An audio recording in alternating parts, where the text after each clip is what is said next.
மதுரை மக்கள் எல்லாருக்குமே என்னுடைய வணக்கம். உங்களுடைய அன்புக்கு வந்து கோடான கோடி நன்றிகள். ஒரு 1 ஹவரில் நாங்கள் லேண்ட் ஆகி நாங்கள் எல்லாருமே பார்த்துட்டு நான் வந்து என் வேலையை பார்த்து நான் போயிடுறேன். நீங்களும் சேஃபாக அவங்கவுங்க வீட்டுக்கு போயிடுங்க. யாரும் என்னுடைய வேனுக்கு பின்னாடியோ காருக்கு பின்னாடியோ யாருமே வந்து ஃபாலோ பண்ணுறதோ, இந்த பைக்கில் ஃபாஸ்ட்டாக வர்றதோ, பைக் மேலே நின்றுக்கிட்டு பைக் ஓட்டுறதோ, ஹெல்மெட் இல்லாமல் இந்த மாதிரிலாம் வராதிங்க. ஏன்னா அந்த காட்சியெல்லாம் பார்க்குறதுக்கு மனசுக்கு வந்து ரொம்ப பதட்டமாக இருக்குது.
நண்பர்கள், நண்பிகள், தோழர்கள், தோழிகள் எல்லாருமே வந்து இருக்கிறாங்க.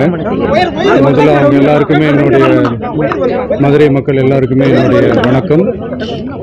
உங்களுடைய அன்புக்கு வந்து கோடான கோடி நன்றிகள். நான் இன்னைக்கு போகிறது வந்து ஜனநாயகன் படத்தினுடைய வேலைக்காக போகிறேன்.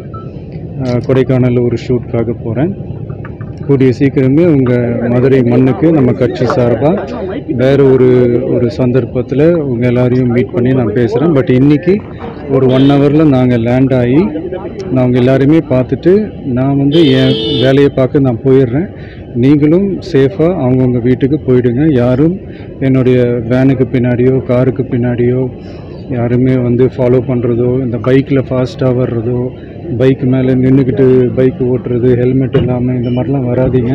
ஏன்னா அந்த காட்சியெல்லாம் பார்க்குறதுக்கே மனசுக்கு வந்து ரொம்ப பதட்டமாக இருக்குது. ஸோ கூடிய சீக்கிரமே வேறு ஒரு சந்தர்ப்பத்தில் உங்கள் எல்லாரையும் நான் மீட் பண்ணி நான் பேசுகிறேன். அது வரைக்கும்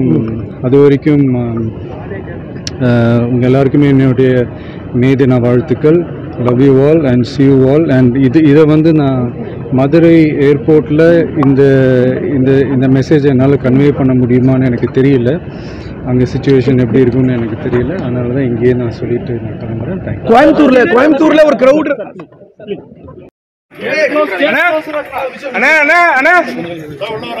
உள்ள வரல சார். வழி விடுங்க சார். இறங்குங்க சார். கீழே இறங்குங்க. ஹலோ.